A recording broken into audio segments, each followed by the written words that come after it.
नमस्कार साथियों। आज 15 अगस्त 2020 है और आज का दिन बहुत ही ज़्यादा ऐतिहासिक, बहुत बड़ा दिन और सभी के लिए प्रसन्नता का दिन भी है। और इसके साथ साथ बहुत कुछ सीखने का, आत्म अवलोकन करने का भी दिन है। आज़ादी की जो संघर्ष चला वो बहुत लंबा चला था। 150 साल 200 साल तक लगातार चला। इसमें बहुत सारे लोगों ने अपना बहुमूल्य योगदान दिया। महात्मा गांधी जी ने योगदान दिया, बहुत सारे नरम दली और गरम दली लोगों ने इसमें योगदान दिया अपना। और एक लंबे संघर्ष के बाद 1947 में एक प्रकार की राजनीतिक जो जीत हुई, एक राजनीतिक स्वतंत्रता भारत को प्राप्त हुई, वो वाकई में एक बहुत बड़ा दिन था। और वो स्वतंत्रता न सिर्फ भारत को एक राजनीतिक रूप से प्राप्त हुई, बल्कि भारत की सभी महिलाओं को स्वतंत्रता प्राप्त हुई, भारत के सभी किसानों, सभी बच्चों, सभी महिलाओं को स्वतंत्रता प्राप्त हुई। लेकिन अवलोकन करने की ये बात है कि क्या उस स्वतंत्रता को हम लोग बरकरार कर पाए हैं? क्या हम जो स्वतंत्रता देखा गया था, जो सपना देखा गया था कि किस प्रकार का भारत का निर्माण किया जाएगा, किस प्रकार से एक अखंड भारत का निर्माण किया जाएगा, वहाँ पर महिलाएं कितनी ज़्यादा अपने आप को स्वतंत्र महसूस कर पाएंगी, क्या उसको सही रूप में चरितार्थ किया जा पा रहा है, इस बारे में थोड़ा सा चिंतन करना आवश्यक है। आज 15 अगस्त के दिन सभी भाई बंधु व्हाट्सएप पे, फेसबुक पे पोस्ट डालेंगे, स्वतंत्रता दिवस के उत्सव मनाएंगे, लेकिन वो वर्चुअल टाइप का उत्सव होगा। और मैं भी ये जो वीडियो बना रहा हूँ, कहीं ना कहीं वर्चुअल टाइप का मेरा भी स्वतंत्रता दिवस का मनाना हो गया। लेकिन एक वर्चुअल दुनिया से निकल करके हमें थोड़ा सा अंदर झांकना भी पड़ेगा। हमें थोड़ा सा अपने आप का अवलोकन, अपने आप का परीक्षण, अपने आप का मूल्यांकन, अपने समाज का मूल्यांकन, अपने गांव का मूल्यांकन करना होगा कि क्या हम लोग सच में एक लिबर्टी, एक स्वतंत्रता, एक फ्रीडम हम दे पा रहे हैं? क्या समाज में सभी तबके को वो अवसर मिल पा रहे हैं जो कि उसको मिलना चाहिए, जो कि उसका वैधानिक रूप से और नैतिक रूप से उसका अधिकार है? आज हम देखते हैं कि बहुत सारे बॉलीवुड में ऐसे गाने बन रहे हैं जो कि जो गोरे लोग होते हैं उनके ऊपर बन रहा है।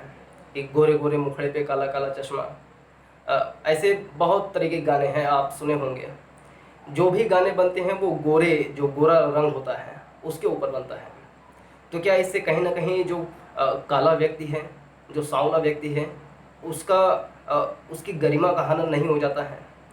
अगर हम कभी कभी किसी दूसरे को बहुत ज़्यादा बोलते रहते हैं, जब जैसे मान लीजिए कि क्लास में 50 लोगों का छोटी सी क्लास है, उसमें हम किसी एक दो बच्चे को बार बार टीचर खड़ा करके कहे भाई आप बहुत अच्छे हो, भाई आप बहुत तेज हो, आप बहुत स्मार्ट हो।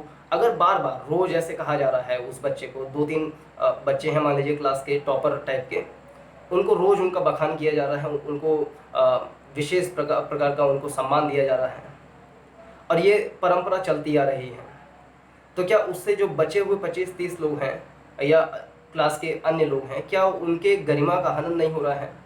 क्या उनको इनडायरेक्टली ये चीज़ नहीं बताया जा रहा है कि आप इनके समकक्ष नहीं हो?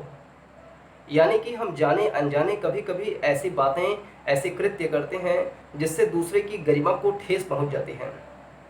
जब हम गोरे लोगों के ऊपर गाना बनाते हैं तो अगर उसको कोई काला व्यक्ति या कोई सांवला व्यक्ति सुन रहा होगा तो उसको कहीं ना कहीं ठेस पहुंचती है कि उसके जो एक प्राकृतिक रंग उसको प्राप्त हुआ है, नेचुरल पिगमेंट्स उसको प्राप्त हुआ है, उसका कहीं ना कहीं उसका उसको देखा नहीं जा रहा है, या फिर किसी दूसरे रंग को विशेष सम्मान दे करके उसको इनडायरेक्टली उसका हम कहें कि असम्मान उसको दिया जा रहा है।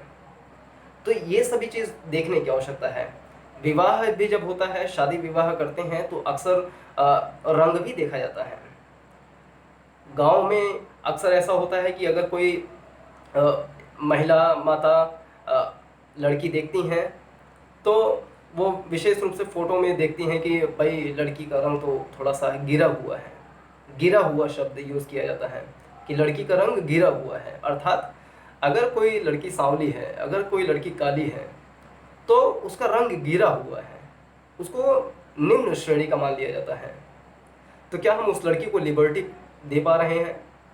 ये सभी लोगों को विचार करने की आवश्यकता है। आज सभी लोग फेसबुक पे, व्हाट्सएप पे इंस्टाग्राम पे विभिन्न प्रकार के पोस्ट डालेंगे, जय हिंद, जय भारत, जय माता, सब कुछ करेंगे। उनसे भी ये चीज़ प्रश्न है कि क्या ऐसे कभी आपने नहीं किया है कि किसी ऐसे व्यक्ति जो अश्वेत हैं उसका अपमान इनडायरेक्टली रूप में ना किया गया हो? यानी शादी विवाह हमारी परंपरा, हमारे कल्चर में ऐसा अक्सर जच बस गया है, घर कर गया है एक तरीके से, कि विवाह जब होगा तो हम लड़की के रंग को देखेंगे, लड़की का रंग अगर सांवला है तो हम उसको गिरा हुआ रंग मान लेते हैं, यानी कि उसको सम्मान की श्रेणी से हम अपने अपने डिक्शनरी से उसको निकाल चुके होते हैं। तो ये सभी बातें हैं कि हमें उन लोगों को भी स्वतंत्रता, भावनात्मक रूप से स्वतंत्रता, यानी उनको कभी भी ऐसा प्रतीत ना हो कि हमारे साथ कोई सौतेला व्यवहार किया जा रहा है या सौतेला व्यवहार किया जा सकता है। ये बहुत सारी ऐसी बातें हैं जिनका हम जाने या अनजाने रूप में ऐसे करते हैं। कभी कभी हम मजाक में भी काला कलूटा इस टाइप का शब्द प्रयोग कर देते हैं। तो ये जैसे ट्रक वगैरह के पीछे भी लिखा रहता है कि बुरी नज़र वाले तेरा मुंह काला, यानी अगर कोई व्यक्ति बुरी नज़र वाला है तो मतलब कि वो काला ही होगा। इसका डायरेक्टली मतलब ये निकलता है कि कोई भी अगर काला व्यक्ति है तो वो बुरी नज़र वाला होगा। तो क्या इससे जो हमारी विभिन्न संस्कृति पनप उठी है, तो क्या ये रंग भेद को नहीं बढ़ावा दे रही है? अमेरिका में भी अभी पिछले दिनों, अमेरिका जो कि बहुत बड़ा डेवलप्ड कंट्री है, जहाँ पर अधिकारों का सम्मान किया जाता है, ऐसी वो लोग गारंटी देते हैं, संविधान में भी गारंटी देते हैं, लेकिन वहाँ पर भी एक पुलिस, एक कॉप अपने पैर के घुटनों से एक अश्वेत व्यक्ति को, एक दक्षिण का व्यक्ति था, अमेरिका का ही था, उसको अपने घुटने से उसके गले को दबा करके उसकी हत्या कर दी ऑन स्पॉट। तो क्या अमेरिका जैसे देश में एक अश्वेत को इस प्रकार से मार देना, ये स्वतंत्रता प्रदान किया जा रहा है? अमेरिका मेरे ख्याल से बहुत पहले ही स्वतंत्र देश हो चुका था, 1775 के आसपास, लेकिन वहाँ पर भी इस प्रकार की घटनाएं हो रही हैं। और एक घटना नहीं, उसके कुछ दिन बाद फिर से समाचार पत्र में निकला था कि दूसरी घटना भी ऐसी हुई है कि वहाँ पर किसी अश्वेत व्यक्ति को घुटने से दबा करके उसके गले को दबा करके उसकी हत्या कर दी गई। ऐसे दक्षिण अफ्रीका में भी रंग भेद के विरुद्ध काफ़ी सालों तक लड़ाई चली, संघर्ष चला, जिसमें महात्मा गांधी जी ने भी उसमें बहुत अच्छा योगदान दिया। फिर नेल्सन मंडेला भी उसमें अपना महत्वपूर्ण योगदान दिए। वो 28 साल तक लगातार उनको कारावास में भी रहना पड़ा। वो रंग भेद के लिए, स्वतंत्रता के लिए वहाँ पर लड़ाई लड़े, महात्मा गांधी जी ने भी लड़ा, और जाकर के अंततः वहाँ पे स्वतंत्रता की प्राप्ति हुई।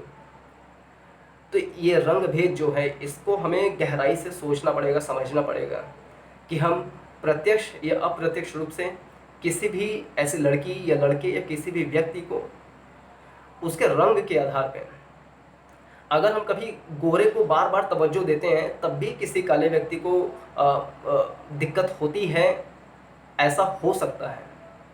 हमें थोड़ा सा इन सब पे चिंतन करने की आवश्यकता है। जैसे स्वतंत्रता जो है उसको अंग्रेजी में देखा जाए लिबर्टी बोल सकते हैं। लिबर्टी जो वर्ड है वो लैटिन भाषा के शब्द लिबर से आया है। लिबर का मतलब होता है बंधनों से मुक्त होना, यानी कि हम सभी व्यक्ति को, चाहे वो लड़की हो, चाहे लड़का हो, चाहे महिला हो, स्त्री हो, पत्नी हो, बहन हो, कोई भी जेंडर का व्यक्ति हो, विकलांग हो, दिव्यांग हो, उन सभी को एक किसी भी प्रकार के बंधन से मुक्त कर देना ही स्वतंत्रता है। किसी भी प्रकार के बंधन से मतलब ये कि भावनात्मक रूप में बंधन बांध दिया जाए उसको, राजनीतिक रूप से, सामाजिक रूप से, सांस्कृतिक रूप से, आर्थिक रूप से भी उस पर बंधन अगर डाल दिया जाए तो वो निर्बंध यानी कि स्वतंत्र कैसे हो सकता है या हो सकती है। आज भारत में महिलाओं की दशा कितनी ज़्यादा खराब है वो सभी जानते हैं इसके बारे में। हालांकि पहले की तुलना में बहुत ज़्यादा सुधार हुआ है, लेकिन फिर भी आज भी 27% ऐसी लड़कियां हैं, 27% of the girls in India, जिनका विवाह जो है 18 साल के पहले हो जाता है। यानी वो शारीरिक रूप से अभी मैच्योर नहीं हुई है, लेकिन उनका विवाह कर दिया जाता है। अब विवाह क्यों कर दिया जाता है, उसके पीछे एक तो ये कि लड़की को तवज्जो ना दिया जाना, लड़की को एक वस्तु समझना, लड़की को एक बोझ समझना, लड़की को एकदम जाहिल तुच्चा समझना, इसलिए उसका विवाह कर दिया जाता है। मेरे गांव में भी एक लड़की जो कि 15-16 साल की थी, मुझे उसके बारे में जानकारी नहीं थी। मैं काफ़ी दूर था, 700-800 किलोमीटर दूर था अपने गांव से, अभी भी हूँ ही।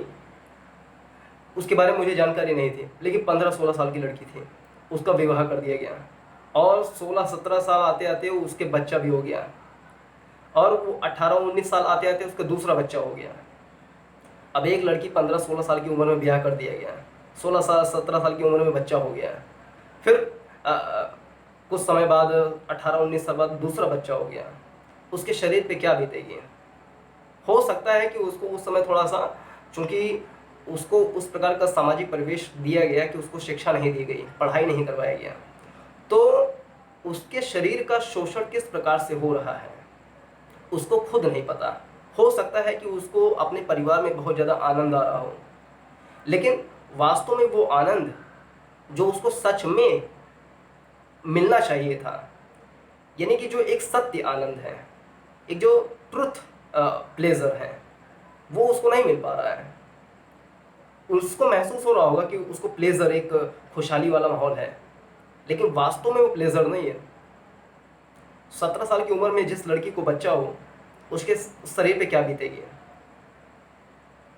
एक क्षणभंगुर टाइप का सुख भले मिल जाए, लेकिन वो उसके जो अधिकार है उसका उल्लंघन है।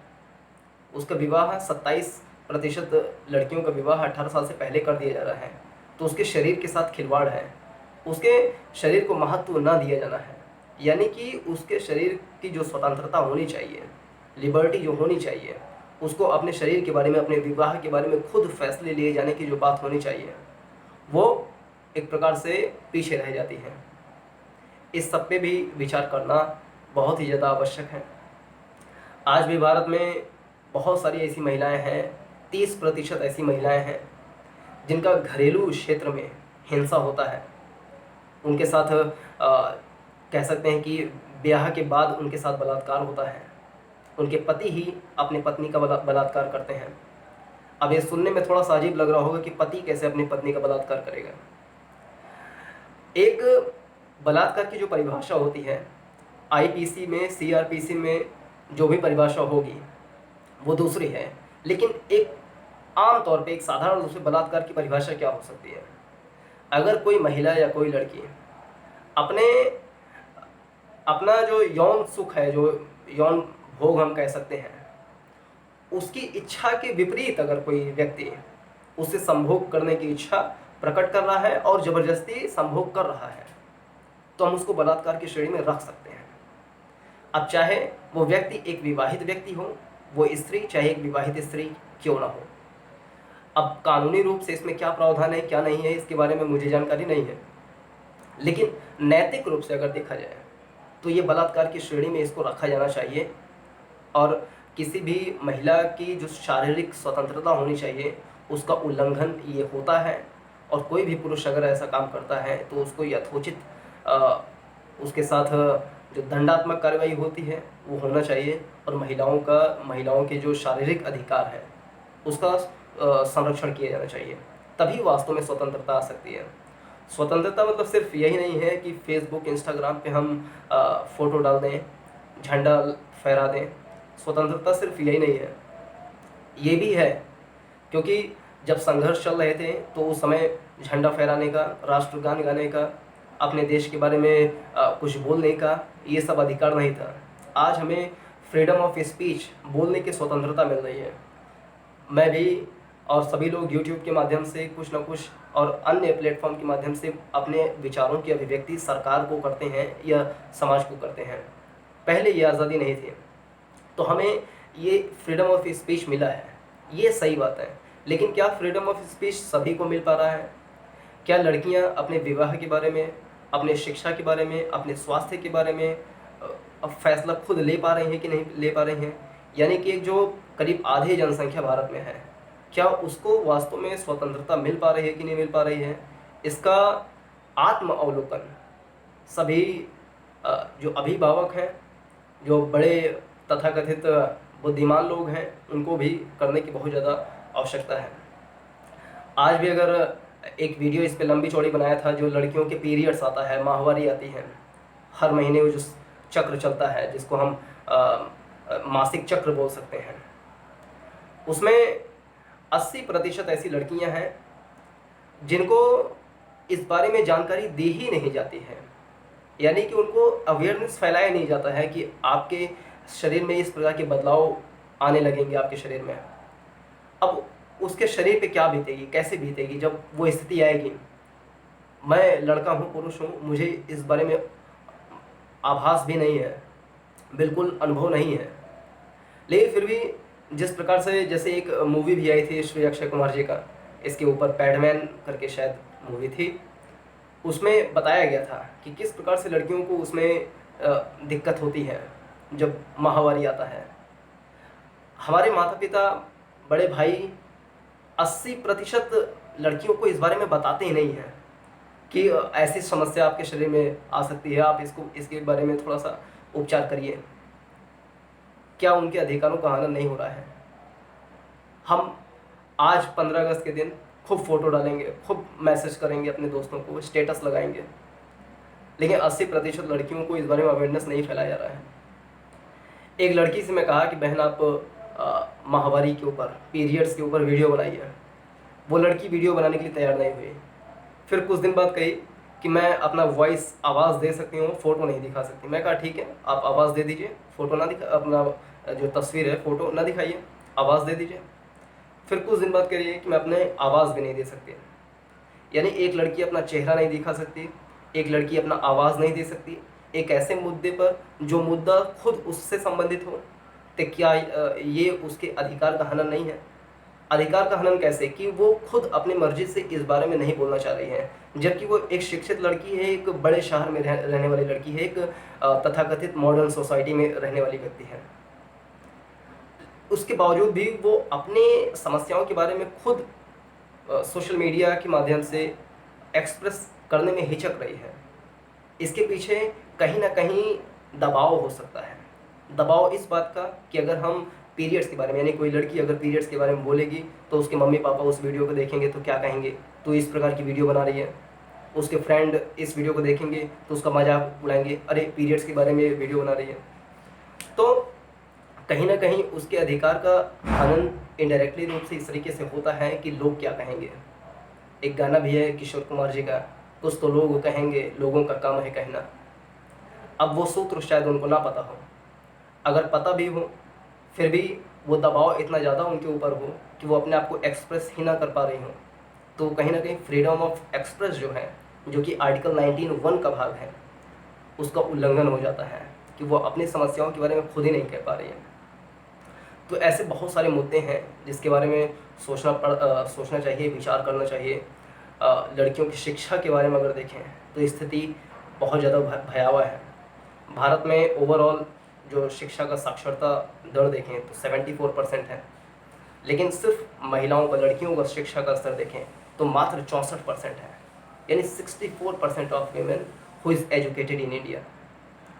तो उनकी शैक्षिक स्थिति कितनी ज़्यादा खराब है, माफ़ कीजिएगा। तो इसके बारे में समझा, जब वो खुद पढ़ी लिखी नहीं होंगी, शिक्षित नहीं होंगी, तो वो अपने अधिकारों के बारे में कैसे आवाज़ उठा पाएंगी। 30% लड़कियों की जो घरेलू हिंसा होता है विवाह के बाद, वो उसके बारे में कैसे बता पाएंगी, पुलिस में कैसे कंप्लेंट कर पाएंगी जब वो शिक्षित नहीं होंगी, जागरूक नहीं होंगी, अवेयरनेस नहीं होंगी। तो ऐसी बहुत सारी चीज़ें हैं जो लोग फेसबुक, व्हाट्सएप, तरह तरह के प्लेटफॉर्मों पे अपने फ़ोटो डालेंगे, झंडा फहराएंगे, तरह तरह के स्लोगन लिखेंगे, और स्लोगन पता नहीं कहाँ से मिलता है, मुझे पता नहीं चलता कि इतने महान महान स्लोगन कहाँ से मिल जाते हैं। वो सब जितने भी भाई लोग डालेंगे वो सब इस वीडियो को देखिए और इसका आत्मावलोकन कीजिए, और इस वीडियो को प्रसारित कीजिए, शेयर कीजिए और चैनल को सब्सक्राइब कीजिए। स्वतंत्रता दिवस की मुझे और सभी भारतवासियों को बहुत बहुत शुभकामनाएं। धन्यवाद। जय हिंद।